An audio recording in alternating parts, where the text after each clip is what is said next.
Hello and welcome. So this is a video on the Kashmir issue. Actually, this topic was there in the chapter regional aspiration, but in your deleted syllabus, updated syllabus that has come from the CBSE for this session, for the session 2021, the chapter regional aspiration is deleted completely, but this topic, the Kashmir issue, has been added into the first chapter, that is challenges of nation building. Okay, so you can see the document that has come from the CBSE, the your syllabus, and cross-check it. So the Kashmir issue has come in the first chapter, challenges of nation building, and you have to study the Kashmir issue. The additional study material for this Kashmir issue has also been sent by CBSE, and you will find it under the unit regional aspiration. Okay, so let's quickly begin this video. Kashmir, as you all see today, comprises of three regions. Okay, and this map explains all the regions in Kashmir. The first is of Jammu foothills and plains. Majority population is Hindu and Punjabi. So in this map, this portion that you see here is that of Jammu foothills, and here the majority population is Hindu Punjabi. Then the Kashmir region specifically refers to the Kashmir Valley, and this is the Kashmir Valley. Okay, this year. And in this region, the majority population is Muslims and they speak Kashmiri. ठीक है, तो Jammu reason में है जो है वो language आ जाएगी आपकी डोगरा, लेकिन जो कश्मीर में जो लैंग्वेज है वो है कश्मीरी. ठीक है, और अगर कल्चरली देखिए तो ये दो कल्चर्स काफ़ी डिफरेंट हैं from each other. And the third and the most distinct culture here is that of the Ladakh region. तो ये जितना आप ये देख रहे हैं ये पूरा लद्दाख है. ये माउंटेन डेजर्ट एरिया है और इनका बहुत डिस्टिंक्ट कल्चर है. जो मेजॉरिटी पॉपुलेशन है वो बुद्धिज़्म को फॉलो करती है, तो बुद्धिस्ट हैं और मुस्लिम्स हैं. ठीक है, इसके अलावा इस मैप में आपको कुछ और रीजन दिख रहे होंगे. तो for better clarity I am going to explain you the few areas that are not under the control of India at present. Okay, so ये जो आपको ये पूरा दिख रहा है, ये यहाँ से ये इतना, ओके, ये पूरा है ये पाक ऑक्यूपाइड कश्मीर, POK जिसको कहते हैं. And this was created after the first war between India and Pakistan in 1947, which continued till 48. And after the UN ceasefire on this war, these areas remained under the control of Pakistan and are now called Pakistan occupied Kashmir, okay, by India. And the capital of this POK is Muzaffarabad. इसको Azad Kashmir area भी कहते हैं. ये मुजफ्फराबाद देखिए आप, ये जो देख रहे हैं ये POK की कैपिटल है. ठीक है, इसके अलावा ये जो रीजन आप यहाँ देख रहे हैं इतना, ये रीजन, दिस इज अक्साई चीन area. And this area came under the control of China after the war of 1962, about which I have already explained. Okay, so this is the Aksai Chin area, and this area which you can see here is a small area that was illegally handed over by Pakistan to China, though it belongs to India. और इन सब के बीच में यहाँ जो आप देख रहे हैं ये सियाचिन ग्लेशियर है, ये इंडिया के कंट्रोल में है और this is the highest battle ground in the world. I hope you all know about Siachen glacier. Okay, तो ये है पूरा रीजन. इसमें से अगर आप देखिए तो सिर्फ जो इतना एरिया है वो अभी इफेक्टिवली इंडिया के कंट्रोल में है. ठीक है, तो उसमें से आपको POK और अक्साई चीन को अलग करना पड़ेगा. और जम्मू का रीजन जो है वो कश्मीर में फुटहिल्स का रीजन है, और कश्मीर वैली जो है वो स्पेशली उसको कश्मीर कहा जाता है. और यहाँ पे कैपिटल जो है कश्मीर की वो है यहाँ Srinagar. Okay, so this is the demography and the geographical features of Kashmir. Now, at the time of independence, what were the political conditions? At the time of independence, it was a princely state, and it was very big princely state which was ruled by Raja Hari Singh. तो उस समय के जो princely state की जो बात हो रही है उसमें ये टोटल पूरा कश्मीर आएगा, उसमें ये सारी चीज़ें आपको, ये सब बाद में एरियाज जो थे वो किसी किसी के कंट्रोल में चले गए. तो it was a princely state which was ruled by Raja Hari Singh and it was a Muslim majority state. So if you see the United Kashmir जैसा कि उस समय वो था, उस समय जो population थी उसमें majority Muslims की थी और Muslims is 70% of the population. Okay, but the ruler was Hindu, ruled by a Hindu Raja whose name was Raja Hari Singh. ठीक है, तो अब आप सबको पता है कि at the time of independence these princely states were given the right to decide whether they want to join India और पाकिस्तान और to remain independence. So Raja Hari Singh wanted to remain independent, though he was though Lord Mountbatten try to convince him, और उन्होंने उनको ये बताया कि जो independent होना है वो आपके लिए पॉसिबल नहीं है, because there are two big states, India और पाकिस्तान के बीच में आप फंसेंगे और आप इंडिपेंडेंट रह नहीं पाएंगे. So it's better that you decide before 15 August 1947 that which dominion you want to join, India और पाकिस्तान. बट हरि सिंह हमेशा से इंडिपेंडेंट रहना चाहते थे और इसी डिलीमा में उन्होंने डिसाइड नहीं किया. तो 15 अगस्त 1947 को Kashmir had not decided where it want to go. Fine. अच्छा, उसी समय कश्मीर में there was a popular movement that was being led by Sheikh Abdullah. Sheikh Abdullah ये हैं, ये वहाँ के पॉपुलर लीडर इमर्ज हुए थे during the time of independence. Sheikh Abdullah was a Muslim who was highly educated. He did his MSc from Aligarh Muslim University, but since the ruler in the state was a Hindu, this was the main reason why he could not find a job in Kashmir when he went back to Kashmir. And then he started a movement against the rule of Raja. तो राजा हरि सिंह के खिलाफ इन्होंने एक movement उस समय वहाँ चला रखा था. He was a very good orator और the public went behind him. But despite being Muslim, ऐसा नहीं था कि वो हिंदू रूलर के अगेंस्ट मूवमेंट चला रहे हैं तो वो कोई मुस्लिम मूवमेंट चला रहे हैं. वो he was very secular in attitude and he was a socialist. ठीक है, तो वो सोशलिस्ट और सेकुलर थे और बहुत अच्छे ओरेटर थे. तो कश्मीरी पब्लिक का पूरा सपोर्ट उनको मिला. एंड दिस मूवमेंट वॉज कि राजा के लिए कहा कि आप कश्मीर छोड़िए. ठीक है, और at the time of independence he was in jail. तो राजा ने उनको अरेस्ट कर रखा था. अब कश्मीर की पब्लिक जो है वो शेख अब्दुल्ला के पीछे है. राजा जो हैं वो रूलर बने रहना चाहते हैं. अगर वो पाकिस्तान को ज्वाइन करेंगे तो क्योंकि वो हिंदू राजा हैं वो रूलर बने नहीं रह सकते. अगर वो इंडिया को ज्वाइन करेंगे तो इंडिया डेमोक्रेसी के फेवर में है, फिर भी वो राजा बने नहीं रह सकते. तो इसलिए वो चाहते थे कि वो इंडिपेंडेंट रहें.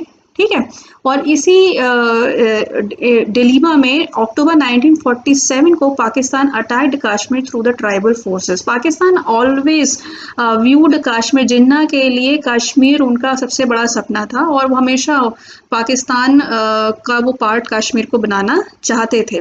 ओके, तो 1947 में Pakistan attack Kashmir through the tribal forces. Tribal forces का मतलब ये हुआ कि पाकिस्तान में बहुत सारे जो एरिया है वहाँ पे बहुत सारे ट्राइबल चीफ्स हुआ करते थे और ये जो सेना थी वो इन्हीं ट्राइबल चीफ्स की इकट्ठी की हुई सेना थी. लेकिन इसमें जो रेगुलर पाकिस्तानी आर्मी थी उसके भी लोग थे. ठीक है, तो इंडियन गवर्नमेंट अब जब इन्होंने सेना ने अटैक कर दिया तो ये सेना बहुत क्विकली आगे बढ़ने लगी. अगर मैं इसको आपको मैप के थ्रू समझाऊं तो ये सेना आई थी, वो आई थी उरी, यहाँ पे मुजफ्फराबाद के आगे आई उरी. वही उरी जो आप लोगों ने मूवी में वो देखा है, हाउस जोश वाला उरी के बाद वो आई बारामूला में उन्होंने बहुत मारकाट मचाई. And Baramulla is only 50 kilometres away from Srinagar. तो जो राजा थे उस टाइम वो श्रीनगर से भागकर चले गए जम्मू. ठीक है, लेकिन आप ये समझ लीजिए आपको ये 50 किलोमीटर्स कवर करने को सेना को कितना टाइम लगेगा. तो राजा जी बहुत घबरा गए और इन्होंने इंडियन गवर्नमेंट से सपोर्ट मांगा, हेल्प मांगी कि आप हमारी रक्षा कीजिए. तो Indian government like Mountbatten was not in favour of sending forces to Kashmir unless and until Kashmir signs the instrument of accession in favor of India. Why? Because in that case, अगर Kashmir India का part नहीं है और आप वहाँ पर अपनी सेनाएं भेज रहे हैं किसी फॉरेन सेना से लड़ने के लिए, it means that you are forcing yourself into an international war, which Mountbatten did not want. तो उन्होंने कहा कि जब तक कश्मीर इंस्ट्रूमेंट ऑफ एक्सेशन हमारे फेवर में साइन नहीं करता है तब तक हम सेनाएं नहीं भेज सकते हैं। सो ये बात है 26 अक्टूबर की। 26 अक्टूबर 20 अक्टूबर को पाकिस्तान ने हमला किया था और 26 अक्टूबर को Maharaja signed the instrument of accession in favour of India. और कहा जाता है ये बिल्कुल फिल्मी सीन एक तरह से था कि रात में महाराजा ने इंस्ट्रूमेंट ऑफ एक्सेशन साइन किया और उनके जो असिस्टेंट थे एडीसी थे उनको उन्होंने अपने रिवॉल्वर दी और कहा कि in morning if you don't see the Indian aeroplanes above the Kashmiri sky then shoot me, don't awake me। तो उन्होंने कहा कि मुझे जगाना मत, मुझे नींद में ही मार देना अगर आप इंडियन एरोप्लेन्स को ना देखें तो। और 27 अक्टूबर को with the signature of Mountbatten on the instrument of accession Kashmir becomes a part of India. But the Maharaja, this is a newspaper clipping of that time, Hindustan Times ki Kashmir accedes to India, plebiscite soon on ruler's decision and Sheikh Abdullah to form the interim government. ये तीनों चीज़ें हुई थी। तो महाराजा ने जो accession किया था वो उन्होंने कुछ स्पेशल फैसिलिटीज़ मांगी थी कश्मीर के लिए, कुछ स्पेशल स्टेटस मांगा था। तो उसके अंतर्गत उनको स्पेशल स्टेटस दिया जाना था और चूंकि लोगों को ये ना लगे, so that the world doesn't feel that India has treacherously occupied Kashmir, कि हमने चालाकी से कश्मीर को ऑक्यूपाई किया है या फिर दबाव में कश्मीर को ऑक्यूपाई किया है, ब्लैकमेल किया है, ऐसा ना लगे, इसलिए ये था कि एक प्लेबिसाइड ज़रूर कराया जाएगा to ascertain the wishes of the people after the situation normalises. And Jawaharlal Nehru express this intention on 2 November. 2 नवंबर को उन्होंने ऑल इंडिया रेडियो पे जाके ये कहा कि हम प्लेबिसाइड करवाएंगे। ठीक है, लेकिन जो सिचुएशंस थी वो बहुत तेज़ी से चेंज हुई। उसमें हुआ ये कि ये जो वॉर थी ये चली है आपकी 20 अक्टूबर 1947 से लेकर 31 दिसंबर 1948 तक, और इस बीच में ये मामला यूएन में भी चला गया और यूएन ने जो सीज फायर लगाया था वो सीज फायर आया था 31 दिसंबर 1948 को। तो 1 जनवरी 1949 से सीज फायर हो गया और 1 जनवरी 1949 से जो यूएन सीज फायर, देखिए सीज फायर का मतलब होता है कि लड़ाई तुरंत खत्म करिए, ठीक है, लड़ाई रोकिए तुरंत। तो सीज फायर के बाद जो पाकिस्तानी फोर्सेस थी वो यहाँ तक थी और इसीलिए ये जो हो गया ये हो गया पाकिस्तान ऑक्यूपाइड कश्मीर। बात समझ में आई? ठीक है। सीज फायर में एक बात और कही गई थी कि प्लेबिसाइट वुड बी कंडक्टेड। ये जो एक्सेशन हुआ है इसको पक्का करने के लिए एक प्लेबिसाइट होगा। प्लेबिसाइट मतलब वहाँ के लोगों से पूछा जाएगा कि what do you want, okay. तो प्लेबिसाइट होगा, लेकिन प्लेबिसाइट के लिए जो यूएन सीज फायर में 2 कंडीशंस हैं, इसको बहुत ध्यान से सुनिए। यूएन सीज फायर में 2 कंडीशंस थी कि Pakistani forces first they have to pull out from PoK, तो पाकिस्तान को अपनी सारी सेनाएं पीओके से हटानी है। उसके बाद यूएन सर्टिफाई करेगा कि हाँ ये सारी सेनाएं पीओके से हट गई हैं। फिर इंडियन फोर्सेस जो हैं वो यहाँ से कश्मीर से पीओके से अगर हैं तो वो हटेंगी पीछे, और उसके बाद कश्मीर में, इस पूरे कश्मीर में अंडर लोकल एडमिनिस्ट्रेशन एक प्लेबिसाइट कराया जाएगा। जब यूएन सर्टिफाई कर देता है कि हाँ कंडीशन अब नॉर्मलाइज हो गई है, प्लेबिसाइट करने लायक हो गई है, तब। चूंकि कभी भी ये दोनों कंडीशंस फुलफिल नहीं हुई, because Pakistan never pulled it's forces back from PoK, that is why plebiscite could not be conducted. लेकिन जब तक प्लेबिसाइट हो नहीं जाता है तब तक का एडमिनिस्ट्रेशन कैसे चलेगा, उसके लिए एक इंतरिम गवर्नमेंट बनाई गई और इस इंतरिम गवर्नमेंट के जो प्राइम मिनिस्टर बने वो थे शेख अब्दुल्ला। ठीक है। इंटरिम गवर्नमेंट के जो हेड बने वो शेख अब्दुल्ला बने। शेख अब्दुल्ला क्यों बने? क्योंकि वो वहाँ पे जितने भी लोग थे, जो पब्लिक थी, उसका सपोर्ट शेख अब्दुल्ला को था। And when Indian forces reached in Kashmir, Sheikh Abdullah actually welcome the forces and his volunteers help the Indian forces in driving away the Pakistani forces. ठीक है। And Sheikh Abdullah was a very confident of Nehru as well, that was also one of the factors. तो ये यहाँ पर शेख अब्दुल्ला के under में government बनती है। Now Maharaja agreed on the condition of special status, और ये जो स्पेशल स्टेटस था इसको नेगोशिएट करके कॉन्स्टिट्यूशन में एक आर्टिकल इंक्लूड किया गया, आर्टिकल 370, जिसके बारे में बहुत कुछ आप लोगों ने आई होप सुना होगा। तो आर्टिकल 370 को कॉन्स्टिट्यूशन में इंक्लूड किया गया। The Indian forces have to drive away the Pakistani infiltrators. UN ceasefire was declared. Some areas of Kashmir are all I have explained. And the plebiscite to ascertain the wishes of Kashmiris when the situation normalizes. When the situation normalizes. ठीक है। अब mainly जो सारा dispute होता है उसके बाद की पॉलिटिक्स में होता है आर्टिकल 370 पे, because a lot of special status had been given under this article. The state was allowed to keep its own, have its own flag. They were allowed to make their own constitution. एक constituent assembly बनी थी Jammu and Kashmir में, जिसने Jammu and Kashmir का constitution बनाया, जो कि 1956 में इम्प्लीमेंट हुआ। वहाँ के जो चीफ मिनिस्टर थे उनको चीफ मिनिस्टर नहीं, उनको प्रधानमंत्री कहा जाता था, प्राइम मिनिस्टर कहा जाता था। और इंडियन कॉन्स्टिट्यूशन के सिर्फ 2 आर्टिकल्स उनके ऊपर इम्प्लीमेंट होते थे, आर्टिकल 1 और आर्टिकल 370। और इंडियन कॉन्स्टिट्यूशन का अगर कोई और आर्टिकल इम्प्लीमेंट करना है तो इसके लिए वहाँ की कश्मीर का कंकरेंस चाहिए होता था और प्रेसिडेंट ऑर्डर चाहिए होता था। अगर इंडियन पार्लियामेंट जो हमारी है उसके किसी लॉ को कश्मीर में इम्प्लीमेंट करना है तो वो तभी हो सकता था जब कश्मीर का स्टेट उसको अप्रूव करे। तो ये बहुत सारी स्पेशल चीज़ें, special powers, special status Kashmir को मिल गया और ये आर्टिकल 370 बड़ा डिस्प्यूटेबल आर्टिकल बन गया। तो इसके आगे की जो कहानी है वो सीधे 370 पे है, आपके सिलेबस में बीच की कहानी को हटा दिया गया है। तो since its integration with the Union of India, Kashmir has remained one of the burning issues in the post-independence period. ठीक है। कश्मीर इसके साथ आर्टिकल 370 के साथ एक आर्टिकल 35A भी है, और article 35A is about permanent residents. ये वहाँ पे ये राइट देता है कि कश्मीर में लैंड खरीदने का जो प्रॉपर्टी है वो वहाँ के परमानेंट रेजिडेंट्स ही खरीद सकते हैं। उनको नौकरियों में भी स्पेशल छूट मिलेगी परमानेंट रेजिडेंट्स को।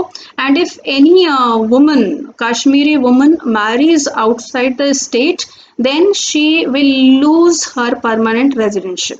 तो ये था जिसकी वजह से बाहर के लोग कश्मीर में प्रॉपर्टी नहीं कर सकते थे। ये था आर्टिकल 35A। ठीक है। तो अब इसमें जो स्पेशल पावर्स देखिए, separate constitution, constituent assembly, flag, new nomenclature for the chief minister as the prime minister और द गवर्नर एज सदर रियासत। गवर्नर को सदर रियासत कहा जाता था। And non enforcement of most of the union laws in the state, only those laws और those portion of the constitution could be implemented in the state as agreed to by the Kashmiri state. Okay, तो ये था। And 35 imparted special citizenship rights prohibiting the non Kashmiris from buying property in the state. ये था। अब इसके ऊपर बहुत ज़्यादा विवाद हुआ और इसमें ये कहा जाने लगा कि एक देश में एक विधान, एक निशान और एक प्रधान होना चाहिए। एक्चुअली अगर आप बीजेपी की हिस्ट्री को जानते हो तो बीजेपी की जो पेरेंट पार्टी है वो है भारतीय जनसंघ। ठीक है। तो भारतीय जनसंघ ने जब 370 को कॉन्स्टिट्यूशन में इंक्लूड किया गया था तो इसका बहुत पुरजोर विरोध किया था और उन्होंने ये कहा था कि एक ही देश में 2 विधान, 2 निशान और 2 प्रधान नहीं चलेंगे।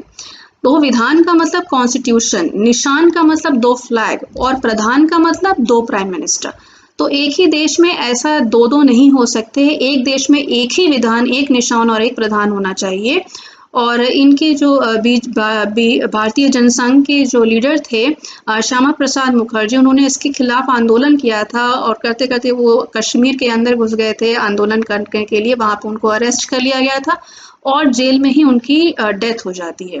तो ये बीजेपी के लिए always for always BJP had it's agenda that this article 370 and 35A they prevent Kashmir's full integration with India. ये कश्मीर को भारत का संपूर्ण भाग बनने से रोक रहे हैं, इसलिए इसको ख़त्म करना है। Their perception is that article 370 and 35A was constitutionally recognized separatism। उन्होंने ये कहा कि ये constitutionally recognized separatism है जिसको ख़त्म करना चाहिए। तो बीजेपी गवर्नमेंट, जब ये जो प्रेजेंट एनडीए गवर्नमेंट है led by prime minister Narendra Modi, इन्होंने अपने उस प्रोग्राम को फुलफिल करते हुए 5 अगस्त 2019 को राज्यसभा में बिल लेकर ये आए, Jammu and Kashmir reorganisation bill. Actually उस दिन 4 चीज़ें राज्यसभा में एक साथ आई थी। One was the president's proclamation, president order ending article 35A, then there were 2 resolutions and then this Jammu and Kashmir reorganization bill। तो उसके थ्रू 370 को ख़त्म कर दिया गया। इन सारी चीज़ों से 370 और 35A को कॉन्स्टिट्यूशन से हटा दिया गया है। ठीक है, तो अब कुछ लोग कहते हैं कि नहीं 370 का थोड़ा सा पार्ट उसमें है। देखिए जो ओरिजिनल 370 था वो कुछ भी नहीं है उसमें से। 370 का एक जरा सा 4 लाइन का वो है पोर्शन, उसमें भी जो है वो नया है। वो नया ये है कि जितने भी आर्टिकल इंडियन कॉन्स्टिट्यूशन के हैं और पूरा Indian constitution as it is right now is implemented on Kashmir. Okay, तो now this has led to the total integration of the state of Kashmir with India। ठीक है, अब इसके बाद की जो डिबेट है, the bill was pass by Lok Sabha on 6 August after the president's assent on 9th August 2019 and section 370 and 35A were repealed। Jammu and Kashmir got divided into 2 union territories of Ladakh and Jammu and Kashmir। ये देखिए, ये है present map of Kashmir, जिसमें कि ये है Jammu and Kashmir, ये एक यूनियन टेरिटरी है विद अ लेजिस्लेटिव असेंबली, और दूसरा जो यूनियन टेरिटरी है वो है Ladakh without a legislative assembly. ठीक है, हमारे कॉन्स्टिट्यूशन में 3 कैटेगरीज की यूनियन टेरिटरी हैं। एक वो जिनके पास लेजिस्लेटिव असेंबली है, जिसमें कि जम्मू एंड कश्मीर आता है और पौंडीचेरी आता है, पुडुचेरी आता है, और एक वो जिनमें की यूनियन टेरिटरीज नहीं है, जिनमें कि बाकी सारी जिसमें लेजिस्लेटिव असेंबली नहीं है, जिसमें कि बाकी सारी यूनियन टेरिटरीज आती हैं। और तीसरा जो है वो नेशनल कैपिटल टेरिटरी, जो दिल्ली का स्टेटस है, union territory with legislative assembly, but जो पावर्स हैं वो थोड़ा डिफरेंट हैं। ठीक है, तो ये हुआ है on 5 August 2019। Okay, and this is a historic thing that has been done। Now there had been too many debates on it after this, before this, और ये बहुत लंबा प्रकरण रहा इसका कि कई लोग थे जिन्होंने ये कहा कि इस तरह से एक झटके में, क्योंकि ये विश्वास की बात थी, ये बात थी कि रूलर ने उसी शर्त पर इंटीग्रेट किया था इंडिया से, ये कश्मीरी लोगों के विश्वास को तोड़ा गया है। कुछ लोगों ने ऐसा कहा है, कुछ लोगों का ये मानना है कि without integrating Kashmir fully into India, जो एक सेपरेटिज्म का जो एक साइकोलॉजिकल इम्पैक्ट है वो हमेशा रहेगा। और दूसरी चीज़ की आर्टिकल 35A जब तक नहीं ख़त्म होता, then till then the economic development of the state was not possible। So now what the future holds for Kashmir, we have still to see that। But as far as in the long run is concerned, if you see the integration of India, how different states were integrated into India, if you see Hyderabad, if you see Goa, if you see different territories like Nagaland का देख लीजिए, मिज़ोरम जो है वो 20 साल तक वहाँ पे सिविल वॉर, पूरा युद्ध होता रहा और उसको हमने रोका। पंजाब में एक टाइम था जब सेपरेटिज्म अपने पीक पर था, और उस समय पंजाब भी में खालिस्तान की जो डिमांड थी वो बहुत पीक पर थी। तो ये सारी चीज़ें एक नेशन की हिस्ट्री में होती हैं, but the most important thing at any point of time is that the nation should be one as a whole. Okay, so long run में ये चीज़ें कहाँ तक मायने रखेंगी ये अभी नहीं कहा जा सकता है, but yes we have to see that how this step is going to bring prosperity into Kashmir and to integrate Kashmir fully with India. Okay, so that's all. ये इतना इतना मैंने डिटेलिंग में समझाया इसलिए ताकि आप लोगों को उसका क्रक्स समझ में आए, because Kashmir is something which is not only a part of your syllabus but it is something which is in discussion everywhere in all political circles at various platforms in various issue। मतलब कहीं कोई दूसरा issue discuss हो रहा होता है और फिर कश्मीर को उसमें ड्रैग कर लिया जाता है, तो आपको एक आइडिया होना चाहिए ओवरऑल कि जो इश्यूज हैं वो उसमें इन्वॉल्व क्या है। ठीक है, so that's all for this video, hope you find it helpful. Thank you for watching, bye bye.